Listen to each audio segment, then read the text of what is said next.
Hello friends, I am Chetna and welcome to my YouTube channel. आज हम बात करेंगे टैबलेट के टाइप्स के बारे में। तो टैबलेट्स कितनी प्रकार की होती है उसके बारे में। तो क्या है, अगर हमें कोई चीज़ है उसकी अलग अलग जगह पे हमें काम चाहिए, अलग अलग काम हमें उनसे निकालना है, तो उसके लिए अलग अलग हमें तरीका अपनाना पड़ता है। वैसे ही टैबलेट में होता है कि हमें टैबलेट में कोई भी केमिकल है, जैसे कि एपीआई हो, उसका हमें अलग अलग प्रकार से उसकी इफेक्ट चाहिए अलग अलग जगह पे। तो उसके लिए टैबलेट को अलग अलग प्रकार से बनाया जाता है। जैसे कि पहला है फिल्म कोटिंग टैबलेट। तो फिल्म कोटिंग टैबलेट में क्या है कि पॉलीमर बेस्ड एक सॉल्यूशन आता है, उसका स्प्रे करके उसका कोटिंग किया जाता है, इसीलिए उसको फिल्म कोटेड टैबलेट बोलते हैं।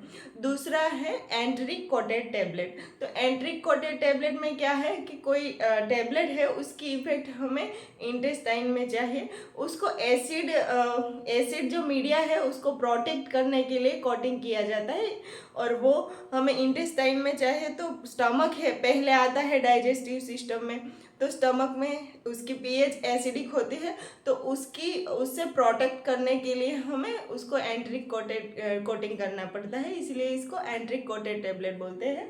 थर्ड नंबर है control release tablet. Control release tablet क्या है, उसमें उसको टू लेयर में बनाया जाता है, टू फेज में बनाया जाता है, उसका डिजोल्यूशन के हिसाब से, उसका एब्जॉर्प्शन के हिसाब से। तो उसको क्या है, टू लेयर एक पॉलीमर मैट्रिक्स होता है और पॉलीमर कोटिंग होता है, उसके हिसाब से उसको बनाया जाता है। तो ये है कंट्रोल रिलीज टेबलेट। ये है चूएबल टेबलेट। तो चूएबल टेबलेट में क्या होता है, नाम से ही समझ गए होंगे, चूएबल टेबलेट में हम चबा सकते हैं। चूएबल टेबलेट है वो माउथ में ही डिजोल्व हो सकता है, उसका एपीआई है वो माउथ में ही डिजोल्व हो सकता है। और फिफ्थ नंबर का है इफरवेसिन टैबलेट। तो इफरवेसिन टैबलेट में क्या है, वो पानी में अगर डालो तो कार्बन डाइऑक्साइड रिलीज करता है। जैसे कि हम कोई भी इनो है, इनो लेते हैं तो वो पानी में डाल के कैसे वो कार्बन डाइऑक्साइड रिलीज करता है, वैसे ही ये इफरवेसिन टैबलेट होती है। अगर कोई ग्रेन्यूल्स है उसको कंप्रेस करके, इफरवेसिन ग्रेन्यूल्स है उसको कंप्रेस करके टैबलेट के शेप में दिया जाता है। ये है इफेरोसिन टेबलेट। फिर है बकल और सबलिंगुअल टेबलेट। बकल टेबलेट में क्या होता है, वो टंग के नीचे रखा जाता है, और उसके नीचे टंग के नीचे डिजोल्व होके वो टिश्यू से एब्जॉर्ब होके डायरेक्ट ब्लड सर्कुलेशन में आ जाता है। ये है।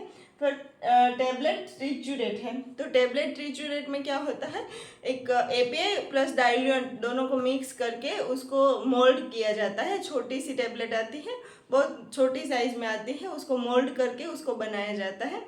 फिर आता है डिस्पर्सिबल टेबलेट। डिस्पर्सिबल टेबलेट में क्या है कि अगर हम कोई टेबलेट है वो पानी में डालो तो डायरेक्टली डिस्पर्स होने लगती है, तो इसको डिस्पर्सिबल बोलते हैं। ये क्या है, इजीली वाटर सॉल्युबल होती है। और जैसे कि एस्पिरिन आती है, डिस्पर्सिबल एस्पिरिन आती है।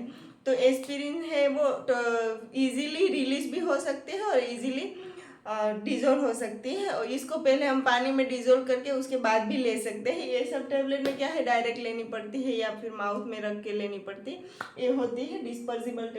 फिर आता है हाइपोडर्मिक टेबलेट। तो हाइपोडर्मिक टेबलेट में क्या होता है कि टेबलेट है उसको वाटर फॉर इंजेक्शन में डिजोल्व करके क्लियर सॉल्यूशन बनाया जाता है, उसके बाद उस सॉल्यूशन को इंजेक्शन थ्रू हमारे बॉडी में लिया जाता है।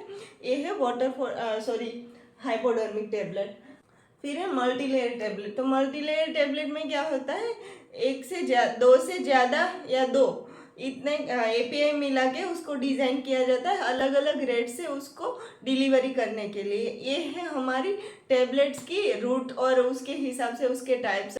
फिर टेबलेट है उसका शेप के हिसाब से भी उसका अलग अलग टाइप से आता है, जैसे कि सिलिंड्रिकल शेप है, सर्कुलर शेप है, सर्कुलर शेप में भी फ्लैट टेबलेट है, फिर कॉन्वेक्स टेबलेट है, कॉन्वेक्स टेबलेट में बाय कॉन्वेक्स है, उसके हिसाब से उसके अलग अलग प्रकार आते हैं। वो मैंने अगले वीडियो में बता दिया था, जब टेबलेट मैन्युफैक्चरिंग का मैंने टॉपिक लिया था उसमें।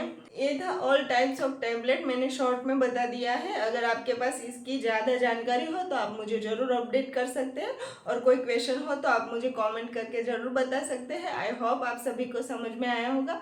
मिलते हैं नेक्स्ट वीडियो में, तब तक के लिए जय हिंद।